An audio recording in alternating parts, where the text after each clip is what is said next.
کێ لە ئێراندا فەرمانڕەوای وڵاتەکەی و خاوەنی دەسەڵاتی ڕەهایە. ئایا محمودی ئەحمەدی نەژاد سەرۆکی ئێران ئەم وڵاتە بەڕێوە دەبا کە پۆستی سەرۆکایەتی ئێران بەبێ ڕەزامەندی ڕابەری شۆڕشی ئیسلامی ئێران پەسەند ناکرێ؟ ڕۆڵی هێزەکانی پاسدارانی شۆڕشی ئیسلامی چەندێکە لە بەڕێوەبردنی وڵاتەکەدا لە هەردوو ڕووی ناوخۆیی و دەرەکیشەوە. هێزی پاسداران لە کۆماری ئیسلامی ئێراندا زۆر باڵاترە لە هێزی ئەرتەشی ئێرانی. لە نێوەندی کارنگی ئەنداومنت بۆ ئاشتی نێونەتەوەیی ژمارەیەک لەم جۆرە پرسیارانە کران و هەر هەمویان لەو خانەیەدا کۆکرانەوە کە بە ململانی دەسەڵات لە ئێراندا ناودێر دەکرێت. بۆیە هەمیشە پرسیاری سەرەکی لەم ململانەیەدا ئەوە دەبێ ئێران کامیانە، وڵاتێکی تیۆکراتیە و مەلاکان بەڕێوەی دەبن یان وڵاتێکی دیکتاتۆری لەشکریە و پاسداران هێزی یەکەمن. پێشتر هێلەری کلنتن وەزیری دەرەوەی وڵاتە یەکگرتوەکانی ئەمریکا ئاماژەی بەوە کردبوو ئێران وڵاتێکە دیکتاتۆری لەشکری تیادا پیادەکراوە. مێهرزاد بورجەردی پسپۆڕی زانستە سیاسیەکانە لە زانکۆی سەرەکیوز دەڵێت ئایەتوڵا خامنەئی بۆتە سوڵتان.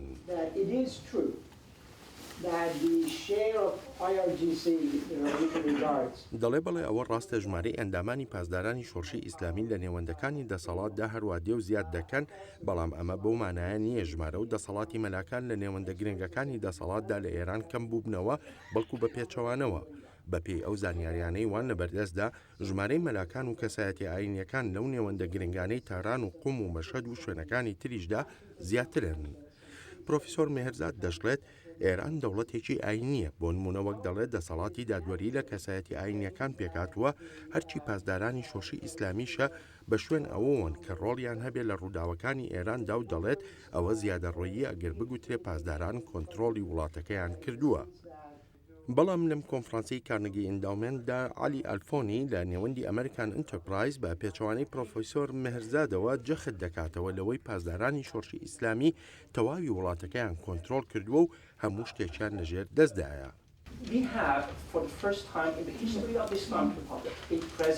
دەڵێ بۆ یەکەمین جارە لە مێژووی کۆماری ئیسلامی ئێراندا سەرۆکێک متمانەکەی لەوە وەرگرت کە جەنگاوەری دێرین بووە. ئەحمەدی نەژاد ئەندامی بەسیج بووە، ئەندامی پێشووی پاسدارانی شۆڕشیش بووە. لە ئەمریکایان لە ئیسرائیل شانازیەکی گەورەیە جەنگاوەرێکی دێرین ببێتە سەرۆکی وڵات. لە ئێرانی ئێستادا لە سەرجەم 18 وەزیری کابینەی حکوومەت 12 پاسدار و بەسیج بوون، تەنها یەک کەس لە کابینەکەی ئەحمەدی نەژاددا کەسایەتی ئاینیە و ئەویش وەزیری ئیتلاعاتە. ئەوەش دەگەڕێتەوە بۆ ئەو پێداویستیە یاسایی لە ئێران دانراوە کە دەبێ وەزیری ئیتلاعات کەسێکی ئاینی بێ. لەگەڵ ئەم جیاوازیەدا بەڵام هەردوو لێکۆڵەرەوە کۆکن لەسەر ئەوەی سیستمی سیاسی کۆماری ئیسلامی ئێران سیستمێکی نەئاسایی و ئاڵۆزە، تۆڕێکی تەواوی دامەزراوەکان لەژێر کۆنتڕۆڵی ئایەتوڵا عەلی خامنەئیدان و بڕیاری یەکلایی کەرەوەش هەر لای خۆیەتی و سەرۆک و پەرلەمانی وڵاتەکەش لە ڕێی هەڵبژاردنەوە دیار دەکرێن.